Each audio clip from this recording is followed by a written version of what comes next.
Assemble! Stay dandy, baby.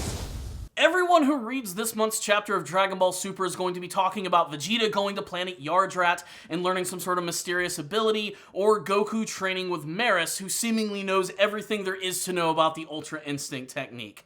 For me, my favorite part of this chapter was just seeing Piccolo kick the shit out of some aliens. Hello my friends, and welcome to another review of the Dragon Ball Super manga series, and so far I have to say that I am really enjoying the hell out of this arc, mostly for how incredibly unique it is, and for the fact that we are probably going to be able to see some of our favorite characters, the sideliners of the series, actually get to do something. I'm talking about your Piccolos, your Krillins, your Tien Shenhans. It looks like they're actually going to be drafted into the Galactic Patrol to battle against some intergalactic villains, and that alone has got me pretty damned excited. But there's some really big developments in this chapter, so let's go ahead and talk all about it. This chapter actually opens up with Vegeta finally arriving on planet Yardrat, where we get to see the distinctive aliens themselves, ones that we've actually seen before, except that apparently this race is divided up into two very distinctive forms. There's the typical ones that we've seen before, with the weird whiskers, they're all pink and weird, freaky looking,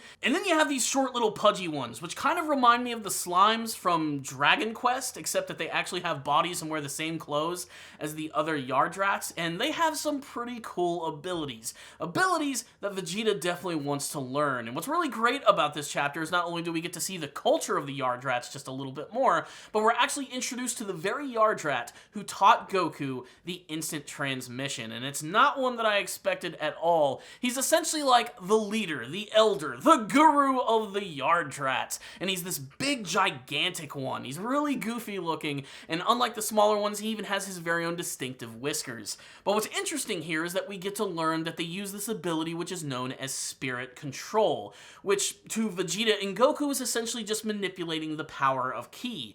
But through using Spirit Control, not only can they use instant transmission, but they can also create clones of themselves, and they can also use gigantification, which essentially means you can grow really big and crazy and super powerful.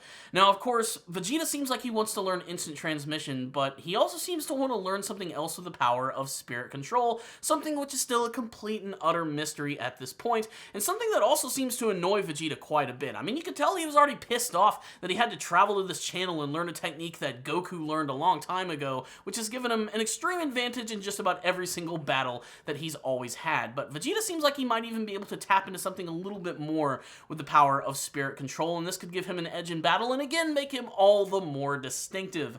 I'm not quite sure what that's going to be, but the prospect of seeing a bunch of clones of giant Vegeta wailing on Moro seems like a pretty interesting prospect, and that alone makes it for a pretty good chapter. But yes, we actually do get more, with Goku and Merus doing some training on a mysterious planet with a pyramid, battling against each other so that he can master the art of Ultra Instinct. And for the most part, Merus continues to just wipe the floor with Goku, using some sort of bow staff weapon and being able to predict on where all of his attacks are actually going to be. However, time is of the essence, and that's when Merus suggests that they do some training in a secret location. They walk inside of this pyramid, and it just so happens to be another hyperbolic time chamber. Yes, just like the one on Kami's Lookout, it looks like Goku and Merus are going to be able to do some training in this space where time moves significantly slower, and they have the ability to go all out in this massive white void.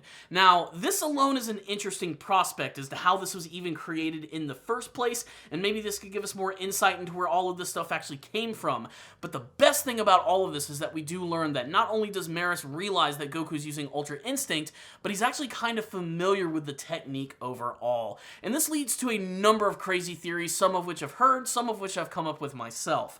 So first and foremost, Merus is not your typical Galactic Patrolman. One, he's definitely the strongest member of the entire organization and has proved that multiple times with his fighting skills and the fact that he can seemingly dodge Goku and Vegeta's techniques. There's also the fact that Vegeta notices that there's something not quite right about Merus in the sense that he can't quite sense his actual power. Whether it be Ki or Spirit Control, there is the possibility that Merus himself has the power of God Ki. And that leads me to my most current theory, which is that Merus very well could be an angel of some kind, or very well of the very same race as the angels in this universe. Think of Whis and his entire extended family, the Grand Priest. They have a lot in common with Merus. Not only are their skin colors very similar, but they have the same colored distinctive hair. Not to mention, look at their eye designs. They're pretty much identical. I'm not sure what the deal is here with this character of Merus, and I'm not sure what they're building him up for, but I'm interested to see what this is all going to be about. The fact that he could very well be an angel, knows about Ultra Instinct techniques, which is something that the other angels seem to have mastered themselves, maybe kind of like some of the other gods of destruction, something that is still very difficult for them. It might be the type of ability that is made perfect for their very distinctive race. I'm still not sure how any of that works, and I'm not even going to question that there's another hyperbolic time chamber. All I know is it's pretty freaking awesome. But let's talk about the chapter that got me the most excited. The Macareni gang, the goofy aliens going to Earth to cause a ruckus looking for Blue Orem, and of course working for Moro himself. When they finally do arrive on the planet, Piccolo takes notice of this and immediately goes into battle against all of them, which is a great display of all of his signature techniques. I especially love that the Macareni gang actually tries to sort of one-up him by using some techniques that Piccolo has mastered himself, like being able to stretch out their arms, something that he's very, very familiar with,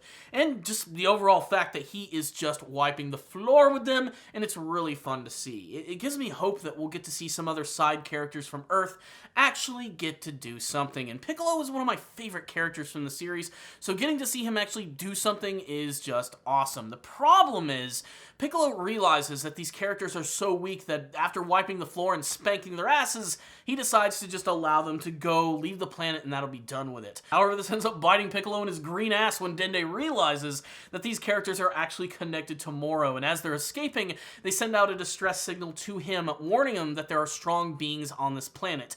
Piccolo, of course, is able to destroy their ship and bring them back down to Earth, but the damage is officially done. Moro has been informed that there are strong beings on this planet, and it's only a matter of time before he arrives himself. But he is going to send some scouts first, which, like I said, implies we're going to see some of these side characters battle against some intergalactic criminals. Can't wait to see that shit. So what's the rundown on this chapter of Dragon Ball Super? My biggest wish from this entire arc is that eventually we'll get to see it animated.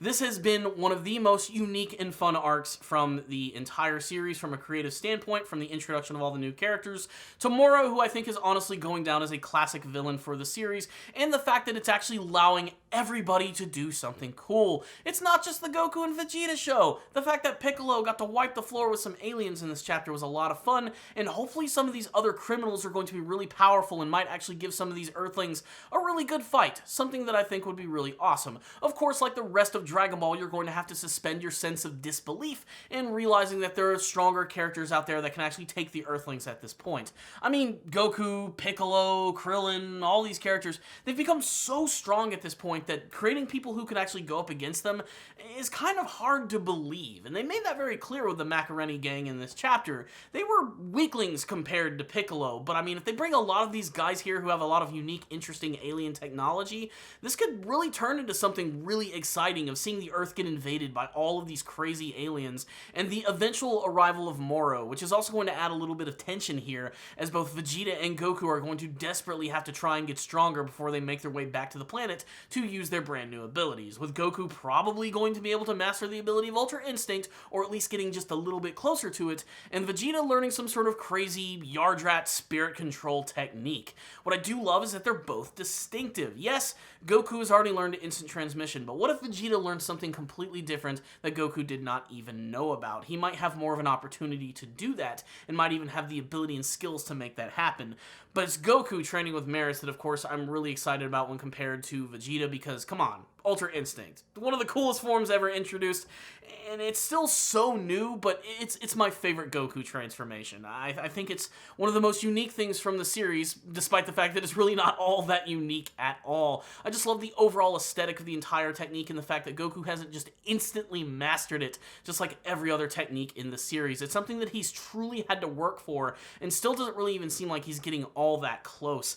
I just can't wait to see where all of this is eventually going to be headed, and the fact that Merus could be something even more powerful than we realize. And of course, like I said, come on, if you don't like watching Piccolo beat the shit out of criminal aliens, I don't know what's wrong with you. This was a great chapter of Dragon Ball Super, which is why I'm going to give it a 5 out of 5. I really loved it, but the main reason I make these videos is because I want to hear from you guys. I would love to have a discussion about this chapter with you, and I would just love to get your thoughts about this one. What did you think about Vegeta going to planet Yardrat? What is he going to learn? Is he just going to become a giant cloned, super big, kaiju-sized Vegeta, or is he going to learn something completely different? What about Goku and Merus? Will Goku master the technique of Ultra Instinct? And what's the deal with Merus? Do you have the same similar thoughts about me, about him being an angel, or maybe some other theories about where he's from, why he's so damn powerful in the first place? And what other side characters in the series do you want to see get involved with the battle against all of these aliens? Let's talk about that and what you want to see from the future of this arc, all in the discussion below. Thank you guys so much for watching this video. Make sure to subscribe to the channel for more like this.